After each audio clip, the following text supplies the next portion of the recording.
Tunajua ya kwamba tunaenda kwenye mwezi wa Ramadhani, na sisi mwezi wa Ramadhani kwa kweli ni mwezi mtukufu, ila umekuwa wa baraka kwa dhehebu zote, wa Kristo na Waislamu. Kwa miaka mingi tumeona pale Dar es Salaam watu wakifanya Ramadhani Cup. Nishaongea na wale viongozi, Mheshimiwa Waziri, na kesho tutakuwa na kikao nao kuhakikisha kwamba tunaunganisha na wizara.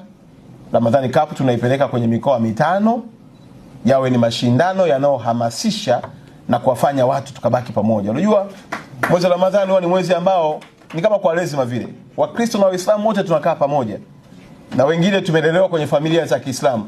Kwa hiyo tunafunga pamoja, kwa sababu usipofunga pia unajisikia vibaya kwenda kula daku au kula futari ya mtu, unakuwa kama kobe.